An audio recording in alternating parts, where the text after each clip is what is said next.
Morning students. सो मैं आपकी Sophia ma'am आपके लिए केमिस्ट्री के एक और नए टॉपिक के साथ में।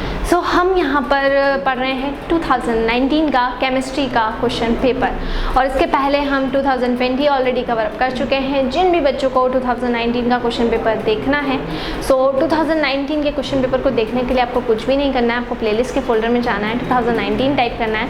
2020 अगर देखना है तो 2020 केमिस्ट्री क्वेश्चन पेपर आपको डालना है। मेरी जितनी भी वीडियोज़ हैं 2020 और 2019 की, उसका फोल्डर आपको वहाँ पर मिल जाएगा और वहाँ से आप कर सकते हैं।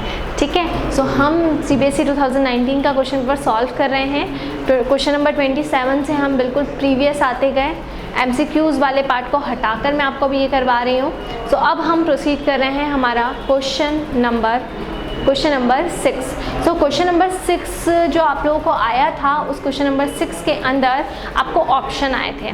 क्वेश्चन नंबर 6 के ऑप्शन में आपको एक और ऑप्शन दिया गया था।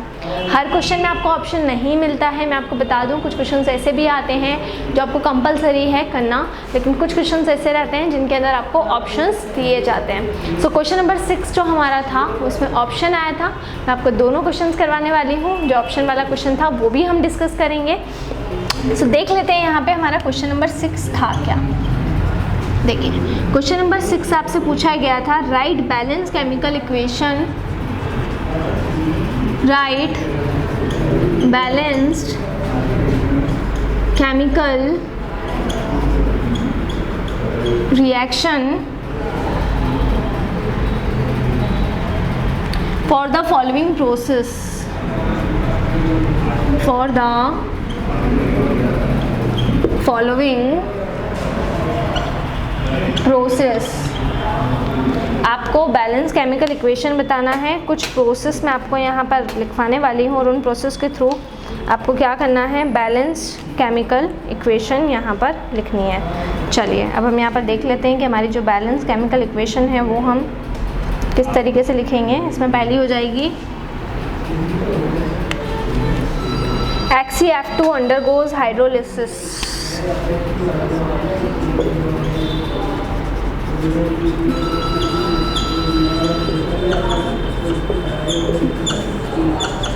ठीक है, कि HCF2 जो है वो क्या कर रही है, हाइड्रोलिसिस कर रही है। और दूसरी वाली है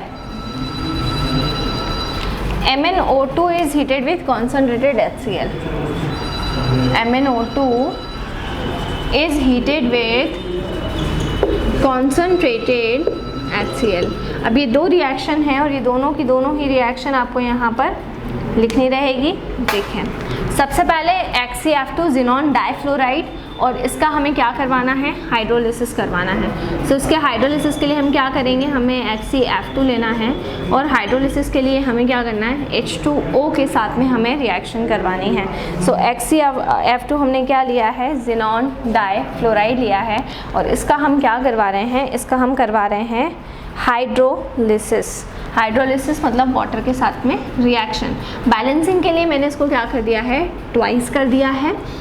इसका नाम है ज़ीनॉन डाइफ्लोराइड और ये है हमारा वाटर।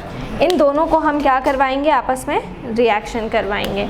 तो देखिए, यहाँ से जो ज़ीनॉन है उसका सेपरेशन हो जाएगा, ज़ीनॉन सिंगल बाहर हो जाएगा। तो ज़ीनॉन हो गया यहाँ पर, देखिए सेपरेट। ठीक है, ज़ीनॉन यहाँ पर क्या हो गया है, ज़ीनॉन यहाँ पर सेपरेट हो गया है, और ज़ीनॉन के साथ में 4HF, 4 हाइड्रोजन और 4 फ्लोरीन उसके साथ में रिमूव हो जाएंगे, क्योंकि आप देख सकते हैं यहाँ पे 2 फ्लोरीन थे, 2 टू द 4 फ्लोरीन और 4 हाइड्रोजन, तो 4HF क्या हो जाएंगे, बाहर हो जाएंगे, और Xe हो जाएगा यहाँ पर ज़ीनॉन, और ऑक्सीजन कितने हैं, O2 के फॉर्म में यहाँ पर हमारे ऑक्सीजन निकल जाएंगे।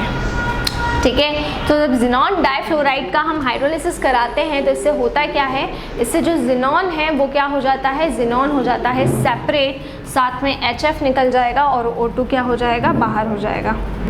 फिर नेक्स्ट रिएक्शन की हम बात करते हैं, मैग्नीज डाइऑक्साइड MnO2। ठीक है, और इसको हम हीट कर रहे हैं कॉन्सनट्रेटेड HCl के साथ में, कॉन्सनट्रेटेड हाइड्रोक्लोरिक एसिड के साथ में इसको हम क्या कर रहे हैं, इसको हम हीट कर रहे हैं। सो हमने MnO2 को लिया और इसको हमने हीट किया है कॉन्सनट्रेटेड हाइड्रोक्लोरिक एसिड के साथ में। तो जब ये रिएक्शन हम यहाँ पर प्रोसीड करेंगे तो यहाँ पर क्या होगा, देखिए हम यहाँ पर भी बैलेंसिंग के लिए क्या लिख देते हैं, ट्वाइस। तो Mn क्या होगा, Cl2 के साथ में निकल जाएगा। Mn किसके साथ में निकल जाएगा, Cl2 के साथ में निकल जाएगा 4HCl।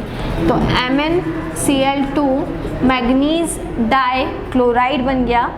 ठीक है, अब बचे कितने हाइड्रोजन, यहाँ पर बच रहे हैं आपके पास में 4 हाइड्रोजन और क्या बच रहा है, 2 क्लोरीन बच रहा है और 2 ऑक्सीजन। सो 4 हाइड्रोजन हैं और 2 ऑक्सीजन हैं, तो डेफिनेटली ये एक तो हमारा निकल जाएगा 2H2O, मतलब कि वाटर का मॉलिक्यूल। सो MnCl2 ये बन गया, फिर 2H2O यहाँ से हो गया बाहर और प्लस होके Cl2 यहाँ से रिमूव हो गया। ठीक है, सो Mn के साथ में Cl2 2 क्लोरीन आके जुड़ जाएंगे, फिर 2H2O यहाँ से निकल जाएगा और यहाँ से Cl2। तो बहुत ही इजी सी ये हमारी रिएक्शन थी। देखिए क्वेश्चन नंबर 6 के अंदर ये 2 रिएक्शंस आपको थी। ठीक है, मैग्नीज डाइऑक्साइड की रिएक्शन कॉन्सनट्रेटेड हाइड्रोक्लोरिक एसिड से जब हम करवाएंगे तो मैग्नीज डाइक्लोराइड बनेगा, वाटर निकलेगा और साथ में क्लोरीन बनेगा। और ऊपर जब जिनॉन डाइफ्लोराइड की वाटर से हाइड्रोलिसिस करवाया तब ये रिएक्शन हुई। ठीक है, अब ये इसी के ऑप्शन में एक क्वेश्चन आपसे और पूछा गया था, एक क्वेश्चन के बारे में हम और डिस्कस कर लेते हैं। तो इसी के और में एक क्वेश्चन था और, ठीक है, अब वो क्वेश्चन कौन सा था वो भी हम यहाँ पर देख लेते हैं। क्वेश्चन नंबर 6 का और ऑप्शन वाला क्वेश्चन। चलिए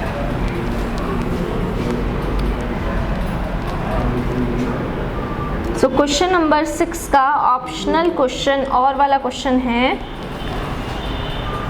arrange the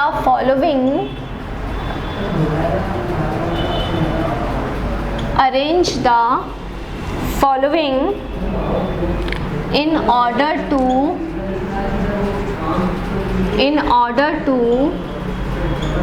property indicated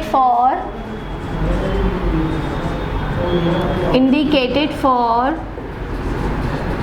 each set। आपको इन्हें क्या करना है, अरेंज करना है एक पर्टिकुलर ऑर्डर के अंदर और उस ऑर्डर में आपको इसको इंडिकेट करना है जिसके ऊपर हर सेट के अंदर इसकी जो प्रॉपर्टी है वो इन्वॉल्व हो रही हो। ठीक है, चलिए तो सबसे फर्स्ट हम बात कर लेते हैं। यहाँ पर देखिए एक तो हो जाएगा आपका H2O,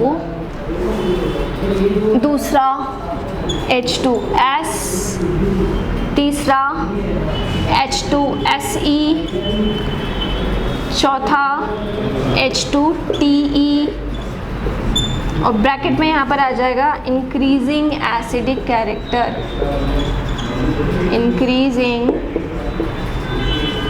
एसिडिक कैरेक्टर। ठीक है, तो देखिए यहाँ पर H2O, H2S, H2SE और H2T ये 4 थे और इसको आपको अरेंज करना है इंक्रीजिंग एसिडिक कैरेक्टर के बेसिस पे। हमने ग्रुप 15 और ग्रुप 16 के हाइड्राइड्स पढ़े थे, आपको ध्यान हो तो, nitrogen family and oxygen family के जो हाइड्राइड्स हैं, ठीक है, वो हमने पढ़े थे और उन हाइड्राइड्स की जो प्रॉपर्टी है वो मैंने आपको बोला था कि वो बहुत इंपॉर्टेंट है और एग्जाम में पूछी जाती है। अब उन्हीं हाइड्राइड की प्रॉपर्टी से ये वाला जो आपका क्वेश्चन है पूछा गया है। H2O आ गया जिसमें H2S आ गया, H2SE आ गया और H2T आ गया। उन्हीं हाइड्राइड की प्रॉपर्टीज़ में से ये क्वेश्चन आपसे पूछा गया है। तो देखिए अब इस क्वेश्चन को इंक्रीजिंग एसिडिक कैरेक्टर के बेसिस पे आपको अरेंज करना है। तो आप कैसे अरेंज करेंगे? सबसे पहले हम यहाँ पर सबसे कम होती है, अगर एसिडिक कैरेक्टर के बेसिस पे देखें तो सबसे कम होता है ऑक्सीजन का एसिडिक कैरेक्टर, सबसे कम वाटर का एसिडिक कैरेक्टर होता है क्योंकि वाटर तो एक तरह से न्यूट्रल ही माना जाता है। फिर उससे ज़्यादा हो जाएगा H2S का, ठीक है, फिर उसके बाद आ जाएगा H2SE, ठीक है, H2Se और उसके बाद H2Te। तो सेम यही सीक्वेंस आपको अरेंज कर देना है, जिसमें सबसे लेस देन है H2O। ठीक है, तो O स्टाइल से तेल पॉलिश ऐसा करके होता है। पोलोनियम को हम नहीं कंसिडर कर रहे हैं, हमने 4 ही एलिमेंट लेना है, 4 ही हाइड्रेट्स लेना है। सबसे कम ऑक्सीजन, उससे ज़्यादा सल्फर, उससे ज़्यादा आपका सेलेनियम और फिर सबसे ज़्यादा होता है टेल्यूरियम। सो इस तरीके से ये आपका क्या हो जाएगा, अरेंजमेंट हो जाएगा। चलिए क्वेश्चन नंबर 2। क्वेश्चन नंबर 2 बोला गया है, यहाँ पर क्वेश्चन नंबर 2 में है HF HCl HBr और दिया हुआ है HI। ये 4 अगेन, अब यहाँ पर आपको जो भी एसिड दिए हुए हैं वो हैलोजन फैमिली के एसिड दिए हुए हैं। ठीक है, तो अब यहाँ पर halogen family fluorine, chlorine, bromine और आयोडीन। ठीक है, यहाँ पर हैलोजन फैमिली के जो भी एसिड हैं वो आपको दिए गए हैं और इनको आपको अरेंज करना है डिक्रीजिंग